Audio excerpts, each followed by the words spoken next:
Hi there, it's July the 8th and we're continuing our journey through the Acts of the Apostles, the sequel to the Good News of Luke, and we're in chapter 26, reading from verses 1 to 31, the whole chapter. So Paul is continuing his defence before the Roman authorities, and here he's actually speaking before King Agrippa and his sister Queen Berenice, or she's nearly queen.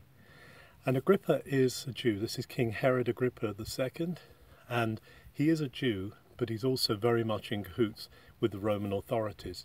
And therefore Paul knows that he's appealing to someone who knows the whole Jewish story, who's very intimately involved with the story of Israel. And so Paul begins again. He says, I'm glad to be able to defend what I believe here. And in fact, what I believe is just what Israel has believed. You know the law and the prophets, Agrippa. You've been schooled in this stuff. At one point, Paul says none of this has been done in a corner.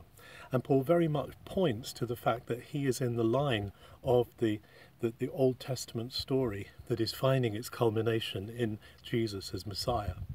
And so he's presenting it very much in a Jewish light. And he says the thing I'm actually being accused of here is of believing in the resurrection, which is actually the hope of all of us. And then he describes his journey through in faith, his journey from Jerusalem, where he's been commissioned to persecute Christians.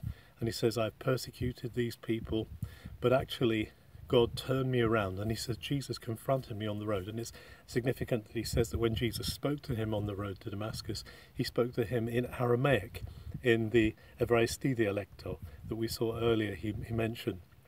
Paul said, Jesus spoke to me in the Hebrew language.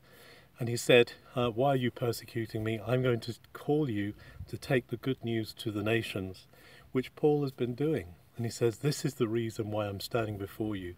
It's because there's been a stirring up of the Jews in Jerusalem trying to stop me doing this.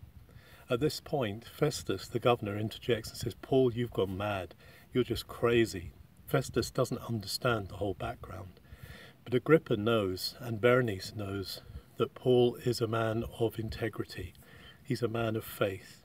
He's also a man who's done nothing worthy of death or of imprisonment even. And as they speak after they've heard Paul, it turns out that Paul could have been released. But Festus says, well, he can't be released. If he hadn't appealed to Caesar, I would have released him. But he's appealed to Caesar, so he has to go to Caesar. But one thing in the end of this interaction between Paul and King Herod Agrippa II, Paul is really appealing to Agrippa's Jewish credentials. And he says, I wish that you were like me, in everything except my chains. I wish you could follow the Messiah as well. And Agrippa says, are you thinking that in such a short time you will make me a Christian? Jesus is using Paul tremendously, even here before the royal authority, the royal family of Israel. He's giving him open doors, and Paul is taking those open doors powerfully, but he's also linking it to the story of Israel.